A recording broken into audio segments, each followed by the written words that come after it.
magulang nyo, yung kuya nyo, yung ate nyo, yung mga tita nyo, hindi yung dahil nasa ibang bansa sila, kaya nila mag-provide sa inyo lagi. Pagka luho siya, hindi nila kaya ibigay yung lagi. Kasi yung mga taong i-give up dito, lalo na yung mga OFWs na pangkain na lang nila. Hindi, I know you get me. Kasi may mga...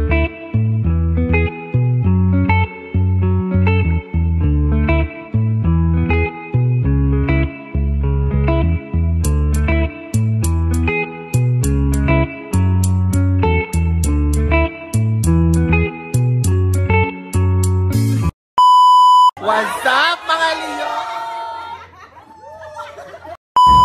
Hi everyone, it's me Aganawi and welcome back to our channel for today's video. Oh my God! Second episode na tayo ng Usapang OFW. This time, I'll be interviewing my good friend and siya yung kauna-unahang nanalo sa kauna-unahang pageant ng Filipino community dito sa Cayman Island. Huwag na nating patagalin. Please welcome my good friend, Miss Jessica, o mas kilala bilang Jessie George. Yay! Hello! Nakakatuwa naman. So yan, meron na tayong ano. So thank you Jessie for ano ba tawag doon? Sa pag-oo mo. So ayan, wala pa kami. Yes. So ito, magulo pa kami dahil magulo naman talaga kami ni Jessie. Hindi mo kami mapapagsama, matino kami. So ayan, so meron kami ditong coffee. Nasaan ba tayo, Jessie? Actually si Jessie yung pumili nitong place. Ang ganda dito. Yes, so very cozy and relaxing. Talagang relaxing siya. Talagang no one's here. Parang madalas ka dito, no? No, I've been here. This is the second time. Oh. The first time kasi I was like, oh, this is a nice place to chill. Tsaka ano, as in no one's here. Okay. Few people are here talaga visiting this place. Kasi parang ano to well, it's beside the Foster's supermarket. Yeah. This is Bayside, guys. Dito sa may West Bay area. Saka ang ganda, ano siya? Mahangin. May shed naman. Actually, nasa ilalim kami ng hagdanan ngayon. So, ayun. Tapos may restaurant dito. But anyway, so Jessie, thank you so much. Alam ko matagal na natin itong pinag-usapan. Pinaplano pa lang natin itong vlog-vlog na to. So, ayun. Thank you for saying yes. Of course. Yeah. Parehas po kami nag-off para dito. Nag-off talaga kami for this episode. Para, di ba? Give na give tayo. So, ayun. So, Jessie, di ba nanalo ka bilang so, Philippine Independence 2022 title holder. Ito yung picture niya. So, yan. I-indicate natin dyan. So, ayan, Jessica. So, yun, Jessie, kamusta ka? Okay lang. Actually, very peaceful yung life ko. Parang feeling ko, ang dami ko na na-fulfill sa sarili ko. I believe that kahit hindi mo pa nare-reach lahat ng goals mo, pero once na you feel at peace, parang lahat nagpa-follow eh. Okay. Parang sunod-sunod siyang dumadating. As long as you're attracting positivity, parang yung zen ko, iba, ibang level. So, ngayon, kalmado talaga ako. At saka yung itsura mo ngayon, mas, dahil nakilala ko si Jessie a year ago, plus, ganyan, getting 2 years. Medyo ano siya noon, parang payat na payat ka noon. Parang stress talaga, parang gano'n. Although walang problems, pero parang stress. Iba yung iba yung energy. Yun nga, sinabi mo kasi positive vibes ka. Positive ako. Saka di ba lagi mo nga sinasabi sa akin, ang attract lang natin is yung mga positive. Para yun yung ma-invite natin sa buhay. Lahat ng, from the things that you're watching, listening, and then yung people na nagsusurround sa'yo, from your family. If meron kang family na feel mong negative sila, yung the way they think, dapat tinatama na yun kung paano sila mag-isip. Actually, that was, I was planning to do a TikTok about it, like what I'm grateful for every single day. Kaya lang nakakatamad mag-edit.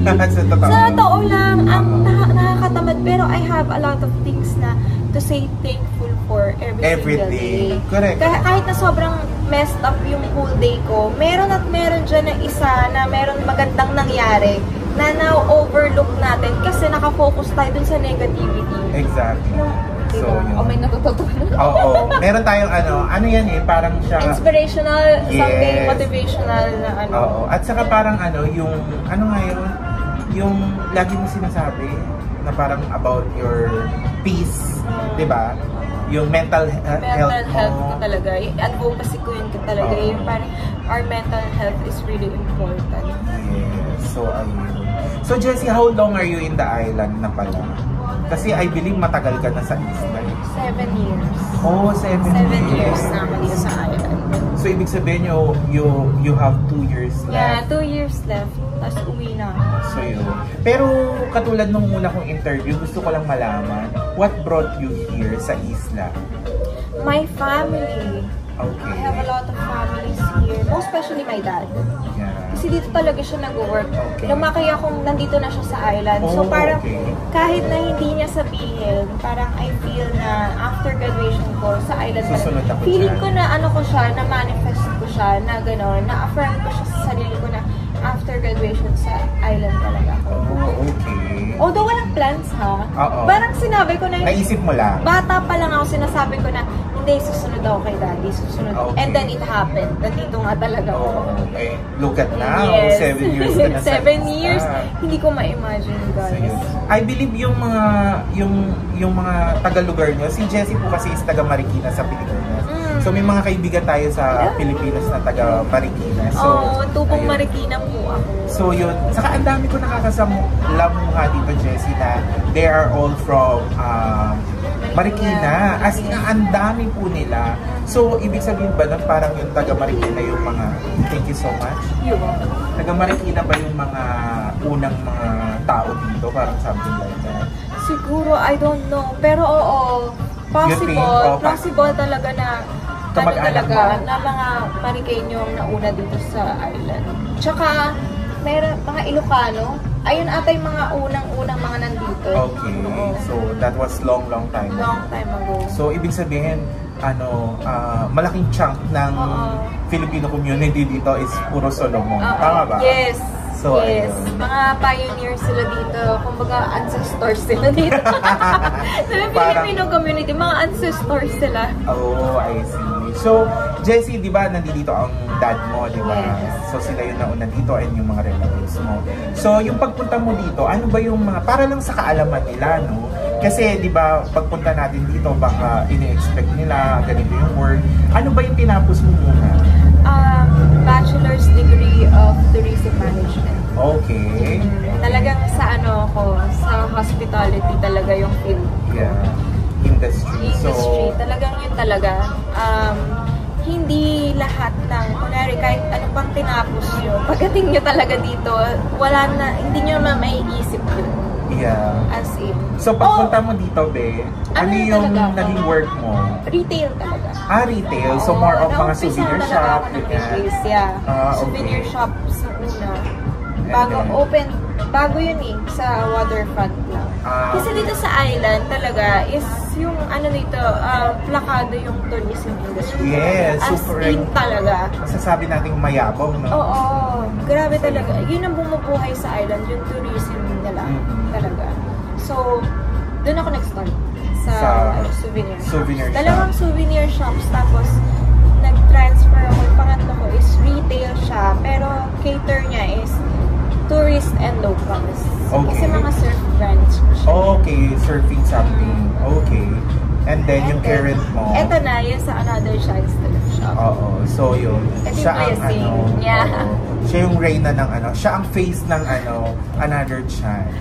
So, sa mga hindi nakakaalam or yung mga kababayan natin nasa ibang bansa na plano pumunta dito or nasa Pilipinas. So yung Another Chance po is actually mga tindahan po siya ng mga damit, high-end used clothes po siya. So ayun, Jessie, di ba, nasabi mo naman na 7 years ka na sa isla and then you have 2 years remaining.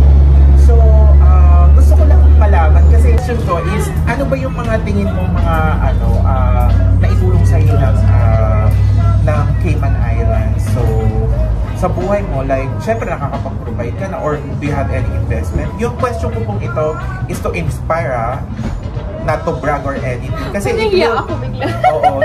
Which is ako, bilang tao, or bago lang ako sa isla, of course, I wanna, have or achieve Para ma-motivate ka rin. Yes.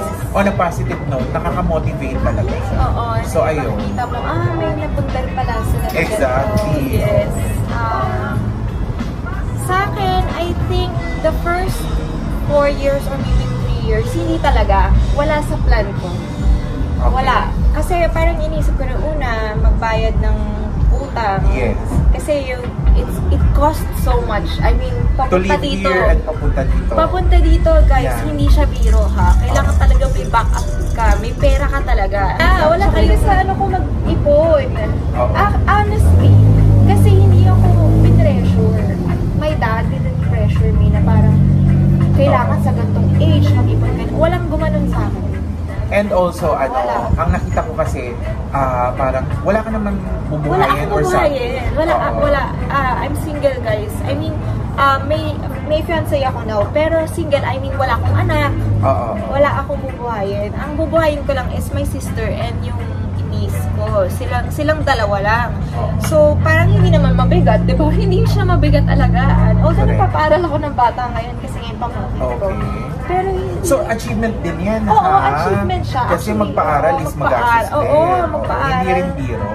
Oo. So, Hindi yun. ko nga alam kung anong grade na niya. Basta alam ko lang magbayad eh.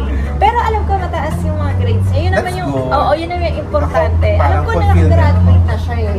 Pero hindi ko lang alam kung anong grade na siya ngayon. Ano ba yung after ng graduation? Na, Ng grade something. So, high school na, Oo, parang, baka high school na. oo. 12 na yata siya. Parang na, grade 12 or something. Yung K to 12 kasi. Ay, oo. Oo, mga ganun na nga siya siguro. So yun guys, first 3 to 4 years wala akong achievement. I mean, ang achievements ko lang is helping my family. And also, little by little, nakakabayad sa mga... Nabayad yun. As in, bayad na siya ng 3 to 4 years. Masyado na matagal yun eh. Pero kung talagang sobrang focus ka, yung goal mo is just to pay lahat ng utang mo. To wash away all. Within 1 to 2 years tapos yun. Oo, kung talagang nakafocus ka doon na. Pero kung kasama dun yung gastos mo for yourself na iti-treat mo yung sarili mo, hindi mo talaga matatapos yun within 1 to 2 years. Oo. After knowing for the 4 years, then after the pandemic, that's when I realized na hindi pwedeng wala akong pera. Exactly, lahat yata Yeah, globally. actually, the pandemic taught me so much. Oo. Kasi hindi ko yun maiisip unless kung hindi nangyari yung pandemic. Basta pang earth.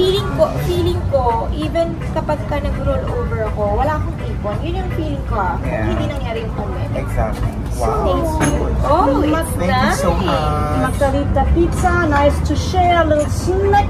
Thank you so much. It looks so appetizing. Like a chili pepper oil. Yes. Thank you so much. Or a garlic oil. I only have the chili pepper oil. Thank Or you. chili flakes. It Yeah. looks appetizing. It's Yeah. nice. Well, yun. Pandemic taught me so A lot. much. Yeah. Too much. I mean, kasi feeling ko, naniniwala ko dati na parang feeling ko talaga na ang mangyayari niyan, even the rollover, wala ko talaga. Siguro konti lang yung ipon ko, pero wala akong investments. Okay. Kasi hindi ko siya talaga naisip. Kasi nga single ako, so parang wala. And also, your dad is here. Tama? My dad is here. So, well off ka. Kumbaga, Oo, okay. Enjoy. thank you so much. Okay siya, as in my life is okay. Yeah. Kasi even in the Philippines kasi hindi mahirap sa akin yung life. Well provided ka. Kasi Because your nag-work ako, parents... but I'm working there. Okay. I mean, not really like yung corporate world, pero kasi in the Philippines, kilala ako ng mga tao doon na nag-read ng tarot cards. Okay. So, in the Philippines, alam naman natin lahat na pagdating sa mga ganyang mga, what do you call this? Feng shui, yung mga feng shui na ganyan, ginagastosan yan dyan, guys. Yeah. Nagbabayad ng malaki yung mga tao dyan, most especially Chinese people in the Philippines. They believe those things. So, lahat ng, So, ibig sabihin, in the Philippines, rakitera ka na? yes. Okay. Nagka-car show ako, nag-modeling ako doon. Okay. I even have... Ang laki ng bayad, ah. I even had one commercial in the Philippines. Wow. In Lenovo, yung phone. Okay. Yes. And then, nag-read ako ng tarot cards. And then, reading tarot cards, I made like 40 to 50K a month. Wow! So, I don't really need to go here. Yeah. Pumunta lang ako just because of my dad. Because I want to see him, you know. I grew up without him. So, parang feeling ko, ay, gusto ko. It's about time. Oh, it's about time. I just want to see. And thankful ako na dinala ako dito. Kasi that's when I realized na ang hirap ng buhay OFW. Exactly. Yung mga family na parang nafe-feel bad sila na hindi sila nabibigyan. Kasi may mga times talaga, kahit ako personally, pag nakikita ko yung mga family ko sa Pilipinas na kailangan nila ng ganito, ako sa sarili ko, may mga times before na hindi na rin ako talaga kumakain to save para ipadala na lang sa kanila. Kasi yan ang parang gusto ko may hindi kasi gusto kong gusto sa lahat ng viewers, gusto ko ano sa kanila, lalo na yung mga anak na may tampo sa magulang. Na lumakas sila, wala yung magulang nila. Wala kayong idea kung paano yung sacrifice ng parents nyo. Kasi ako mismo, hindi ko yung nakita dati. Yung sama ng loob ko sa dad ko. Wala ka sa mga special moments na ganito. Growing up. Hindi mo pagka may gusto ka, hindi niya kayang ibigay agad-agad. Alam mo yun, lagi ang sagot ng daddy ko, wala akong pera. Hindi ko rin naiintindihan dati kasi wala ka dito. Wala ka dito. Hindi ko alam yung value ng money nila, hindi ko alam paano. Wala akong idea. So syempre may mga tampuhan, mga ganyan. Hindi ako nakapunta ng field trip, tatampo, syempre mga ganon. Nung dumating na ako dito, doon ko nakita yung hirap ng buhay ng dad ko. Tapos sobrang minahal ko talaga, kaya ang taas ng respeto ko sa lahat ng OFW. Exactly, yeah. Kasi grabe yung sacrifice. Iba. Hindi ko siya ma-put into words. Pero respetuhin nyo yung magulang nyo, yung kuya nyo, yung ate nyo, yung mga tita nyo. Hindi yung dahil nasa ibang bansa sila, kaya nila mag-provide sa inyo lagi. Pagka luho siya, hindi nila kaya ibigay yung lagi. Kasi yung mga taong i-give up dito, lalo na yung mga OFWs na pangkain na lang nila. Hindi, I know you get me. Inisip ko parang, yun yung may parang busog ka na makita silang masaya. To give yung Oo, makita silang masaya, pero hindi nila alam yung feeling ng nagtitipid tayo dito. Oo, akala nyo kasi laging masaya yung buhay namin. Pag nakikita nyo kami na kumain kami sa labas, ganun, like, example for this one. Reward na to. Reward to, guys. Ang cost ng kape dito siguro mga $5 to $6 magkano sa Pilipinas. Yung maliit na kape na yeah, or $8 or oo, ganun. Pero feeling nyo, guys, madali yung life. Hindi. Parang, ito lang yung reward namin. Bilang nagtatrabaho kami dito. Kasi every penny counts. Yeah. Talaga. Masasabi mo ba, Jessie, na na parang, ewan ko sa akin kasi parang, mahirap kasi maging OFW. Parang, tayo diba, parang binibigay natin hanggat maaari yung sa family natin. Totoo. Pero, syempre kami sa social media, hindi naman namin papakita na parang hirap na hirap kami dito. Lagi maganda yung mga i-post syempre, namin. Yes, we want to invite the good and positivity. Kasi hindi naman namin pwedeng ilagay na lakad lang kami ng lakad dito or and also masasabi mo rin ba na yung emotional dapat kung pupunta sila dito, emotionally ready ka, di ba? Diyos ko, guys, oo. May moment ka na ba na ito alam ko nangyari na sa'yo, lalo na kapag may mga emergency sa Philippines. Di ba kung tayo, alam naman natin yung mga Pilipino, very family-oriented, di ba? Kapag may moment na ganito or emergency, ganyan, takbo kagad tayo. But bilang isang OFW, hindi tayo kagad nakakatakbo. Totoo, guys. Iiyak ka na lang. Lalo na dito sa island kasi it takes so much para makauwi sa Pilipinas. The travel ticket, also yung length ng yung duration ng pagbiyahe from here to Philippines. Well, lucky for us kasi congratulations again, babe. Sorry, kinot ko, diba? Kasi nakakuha siya ng US visa. Yes! Yeah, thank you, lucky Lord. for us, very fortunate na meron kami nun. So ngayon, mas easier na makauwi sa Pilipinas. Pero kasi, because kahit na sobrang easy, yung gastos kasi, it's not just the plane ticket na yung iniisip namin eh. Kasi yung gastos ng within the whole duration sa Pilipinas, imposibleng hindi kami gagastos. Plus, lumalakad pa rin yung rental namin dito. May mga binabayaran. May mga bills pa rin dito, yung house namin. Internet, utilities. Internet, yun. Gumagana pa yun. So, parang manghihinayang ka. Ako kasi personally nanghihinayang ko, iniisip ko, kung 1 month akong uuwi sa Pilipinas, 1 month akong mag-suspend doon, 1 month akong walang sahod, 1 month din na kailangan kong magbayad din dito. Kasi hindi mo naman pwedeng sabihin sa landlord mo na, can I pay magbabakasyon ako. Babakasyon ako, can I pay next month?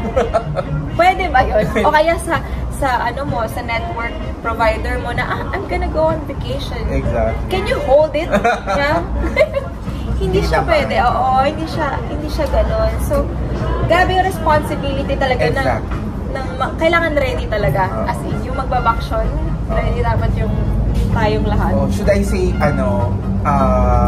sa mga hindi kaagad nakakauwing kapamilya natin, wag ko yung parang maano sa kanila. Yung yung mahabag, magdamdam. Magdamdam sa kanila.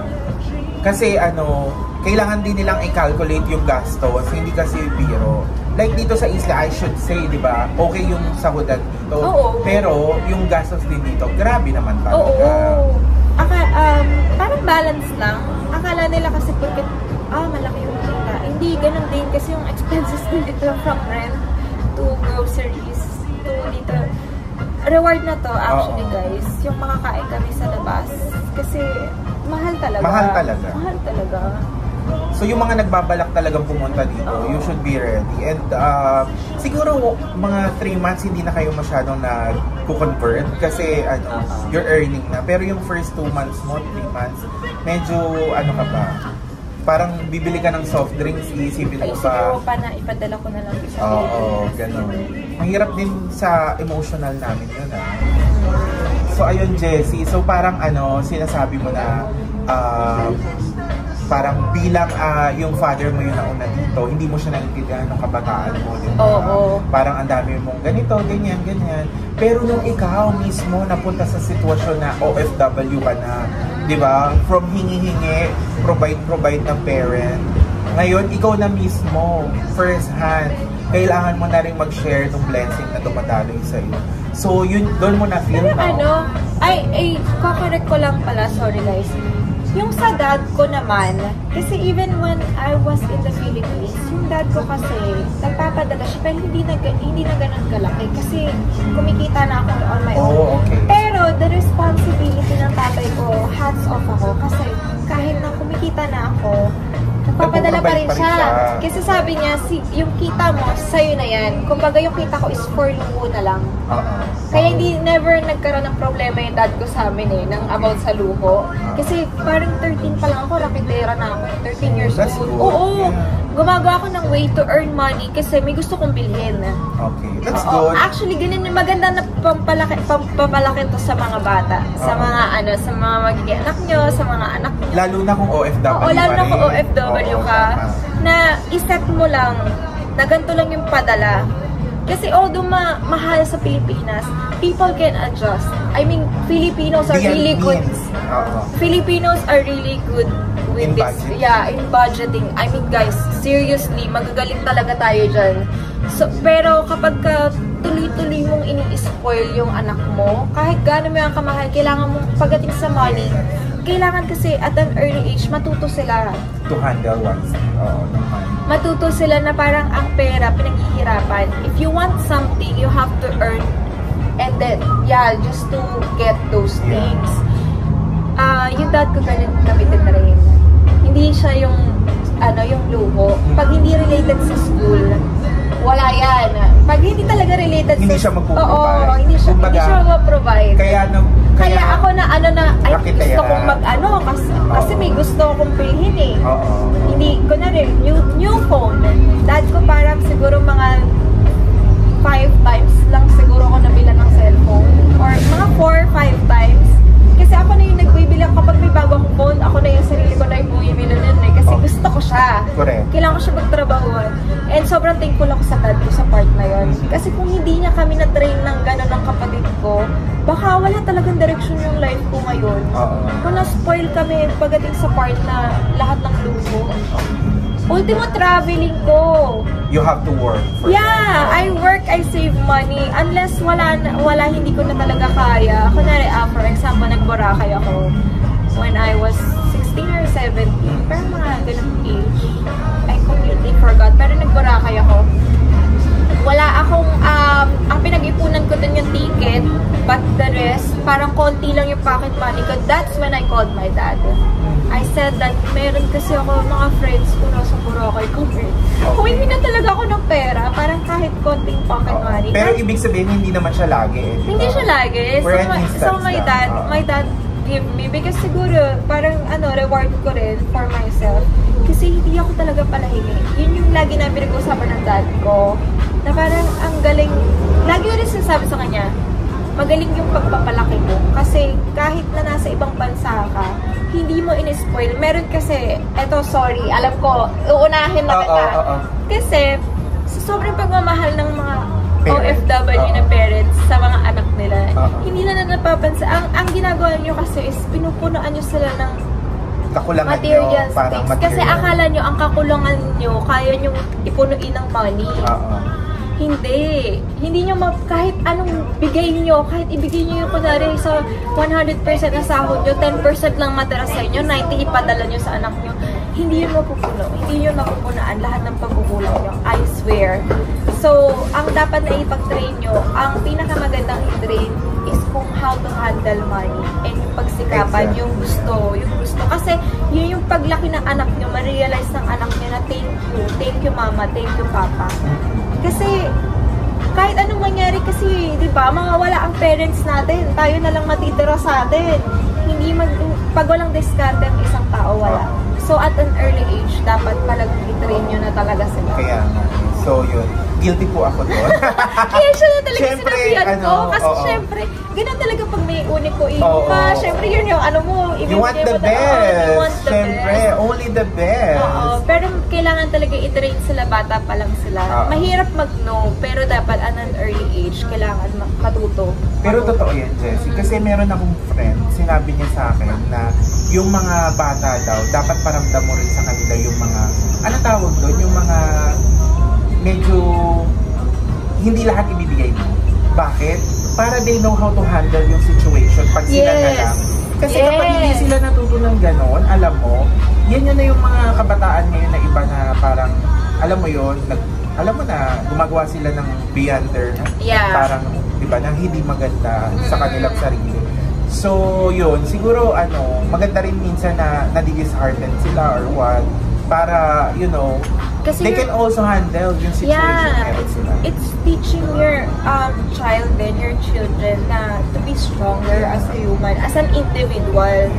Kasi pag laging nakadepend sa parents, hingi-hingi. Hindi matututo talaga. So, ayun. So, sa part ng dad ko, nung nandito na ako sa island, nakita ko kung gaano yung sacrifice ng dad ko. That's when I value him the most.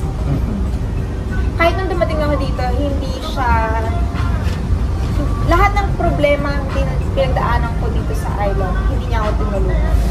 Ultimo, kahit maghanap ng work, never, as in, pero I'm not taking it against my dad, sobrang love ko yung dad ko, kasi tinignan ko yung positive things doon sa ginawa niya, yung pagtiis niya sa akin, ako yung anak niya, pero tiniis niya kung hindi niya ako tulungan. For you to learn, tama? Kasi doon ako matututo, kasi this is the real world. Yes, this is a tough world.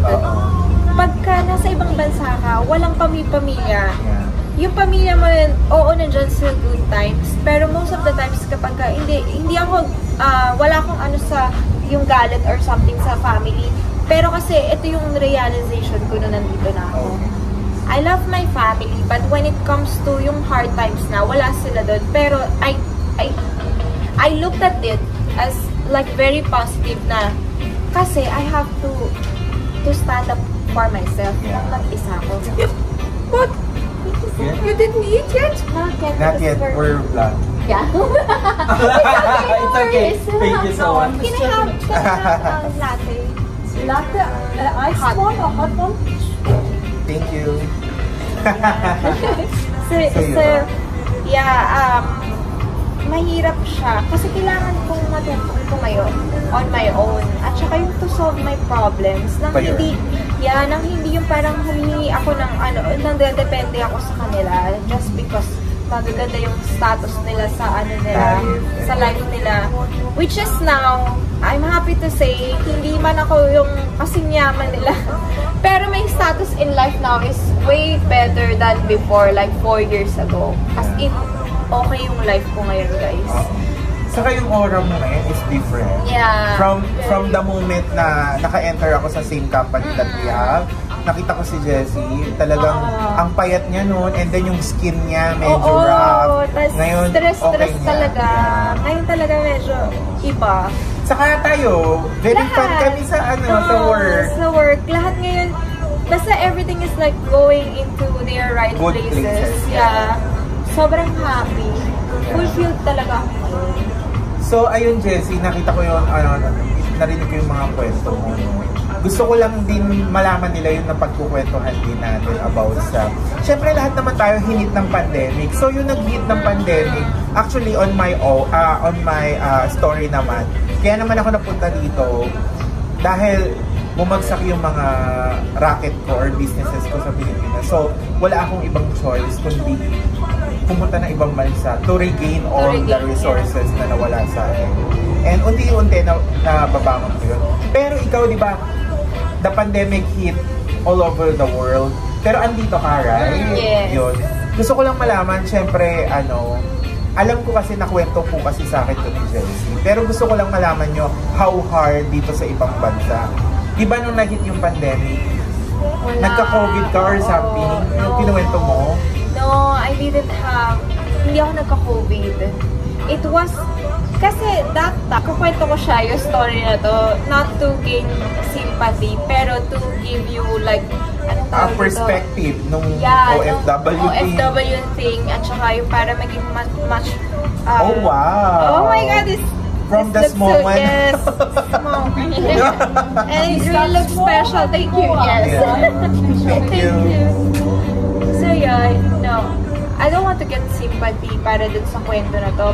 But this is my side of the story dun sa nangyari dun sa pandemic.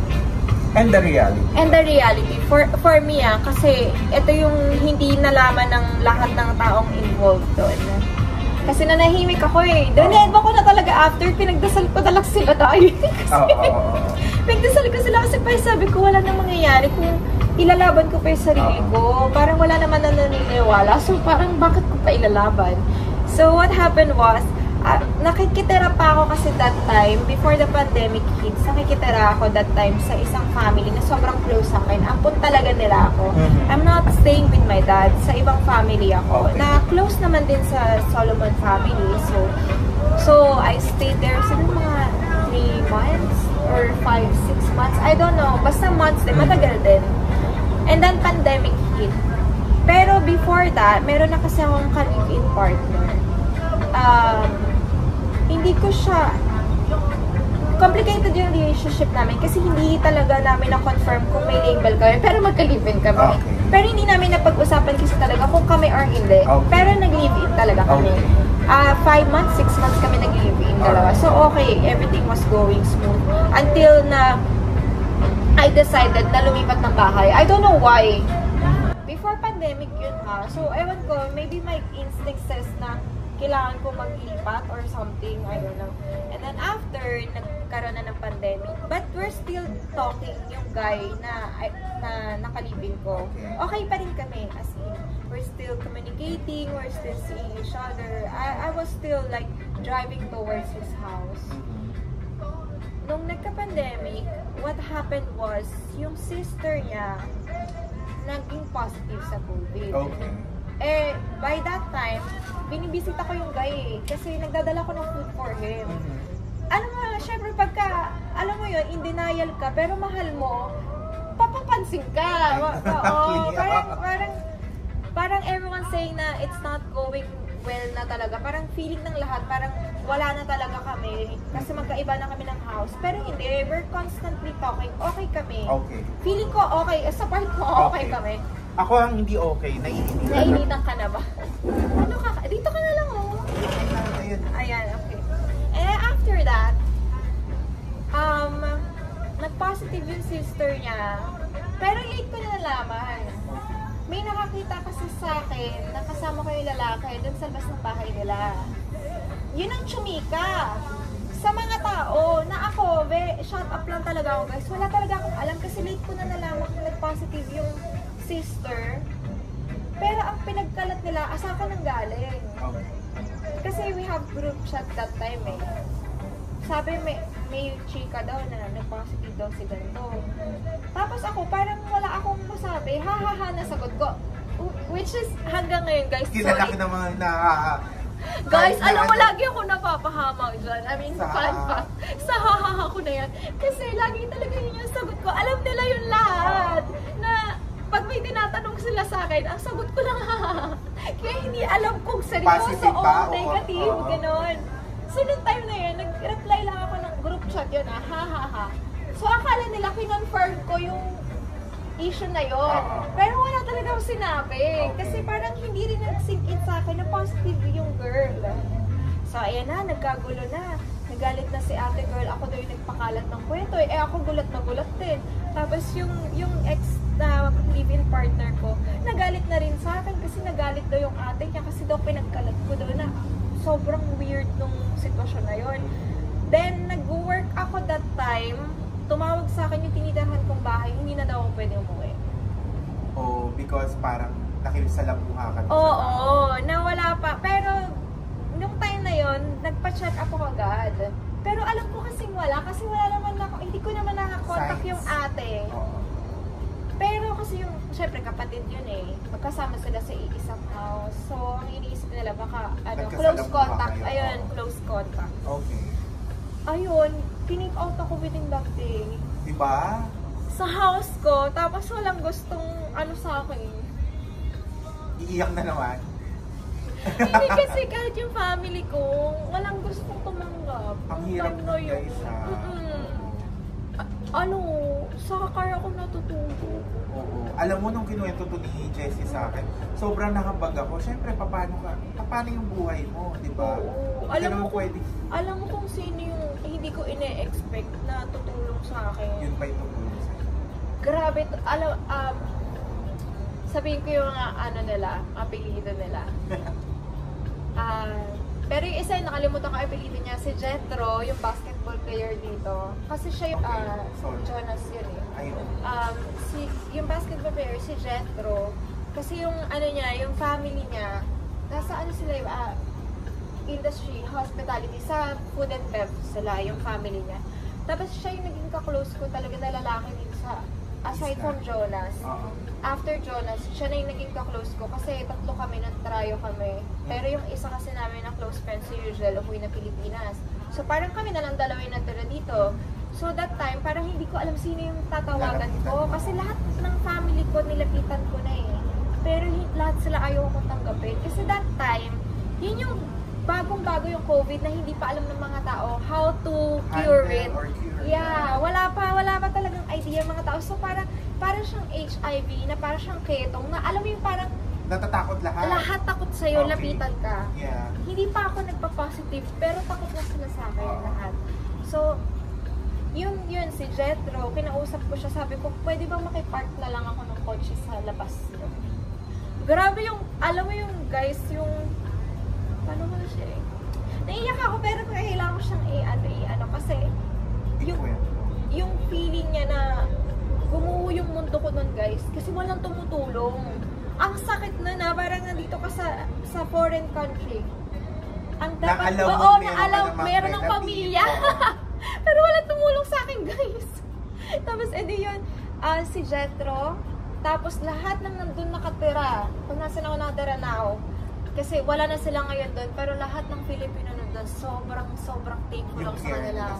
From Ate Dayan na nagtatrabaho sa GTYC, mga Acorda, yan, sila Ate Eds, yung mag-asawa, si Kuya Noel, and Ate Eds, yung mga yan, mga taong yan ang tumulong sa akin ng panahon ng pandemic.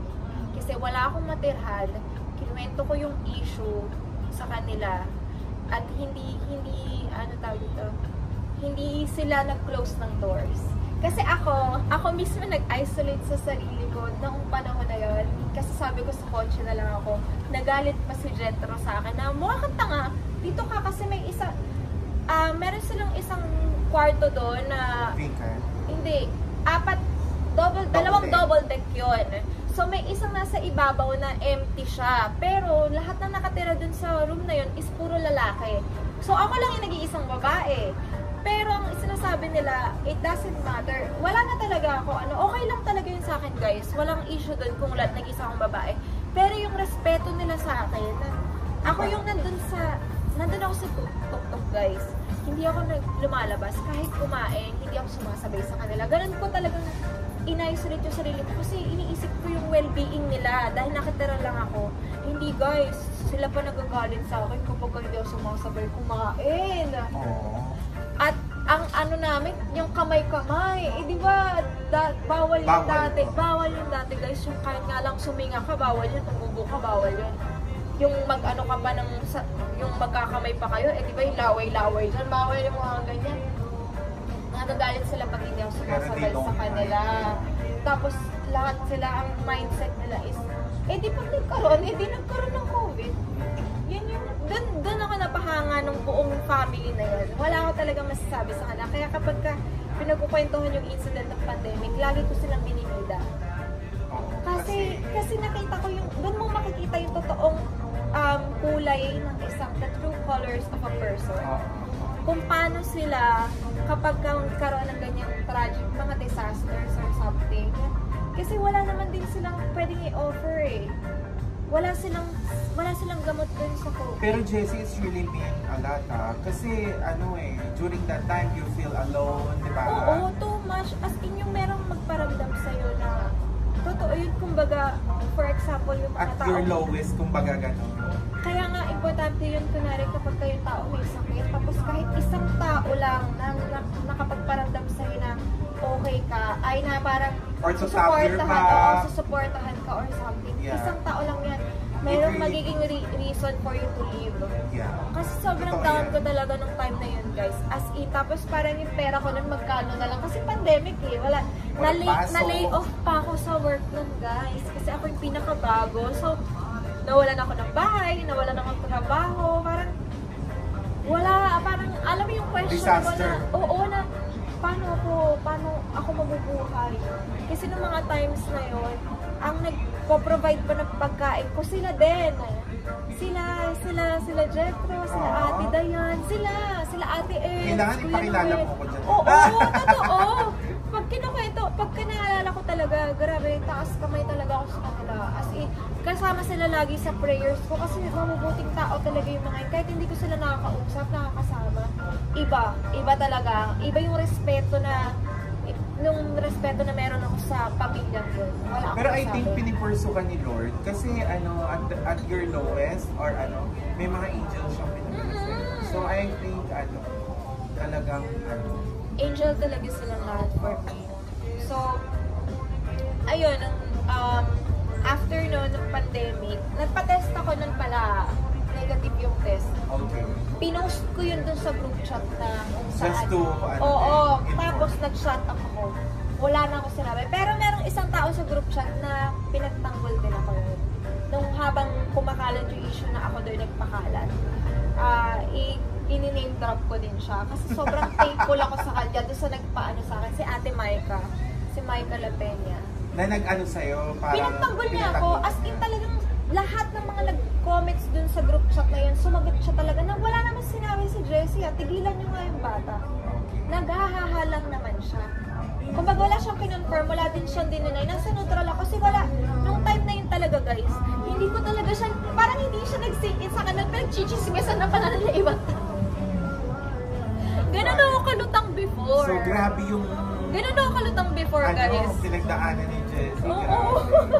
So, akala natin sa teleserye lang nangyayari yung pero dito din nangyayari. Lalo na wala tayo sa home country natin. Yes, wala. Saka dito, napansin mo, gagawin mo yung lahat para lang makasurvive ka. Di ba? Ganon din sa work dito, di ba? Parang gagawin mo lahat para hindi ka mapauwi or ano. So, ayun, i-ano ko, na after pandemic, yun na. During pandemic, si Madam na yung naging apo ko. Oh. Dinala ko ni Lord kay Madam. Okay. Actually, yung time ng pandemic, totoo to guys hindi ko kayo ini-encourage na mag-pray na kapag ka lowest point nyo na. Pero ang lakas ng dinig ni Lord pag nasa lowest point ka na ng buhay mo. Totoo to. Walang eme to guys. Sure. Walang eme to guys When you're at your lowest point, and kasi yun nandun yung faith nyo nandun yung buong kaluluwa nyo habang nagdadasal kayo. That's when He listens ng masyadong malakas. Kasi normally, pag masaya tayo, pag may kailangan tayo, nagpe-pray tayo, pero hindi kasi yung buong kaluluwa mo yung kasama mo sa prayer. Happy. Yes, dun sa prayer sa'yo. Nagta-thank you tayo, yes, ganyan. Pero when you're about to want to end your life, yung wala ka na talagang, yung parang sobrang blanco ka na. Yung you're really ready na to give yourself, even your soul, to the Lord. Yung magpe-pray Surrender. ka. Yeah, that's the term. Surrender. Yeah. Yung sinurrender mo lahat sa Kanya. Ikaw na take my life, parang take over my life. Grabe, yung ang bilis, sunod-sunod lahat ng pinag-pray mo, magugulat ka. Teka lang, pati ba to kasama sa prayers? Kasi sunod-sunod, overwhelming yung blessings. Yung kahit hindi mo na-deserve. Oo, totoo. Nangyari yun nung after pandemic. Sunod-sunod siya. Parang hindi ko na rin siya ma-handle na parang, deserve ko ba ito lahat? Yeah. Parang ganun. Kasi inayos niya talaga yung buhay ko after pandemic. Pero alam mo, Jessie, sa totoo lang, si Lord lagi lang siya nandiyan siya. Wini-wait niya lang lumapit tayo.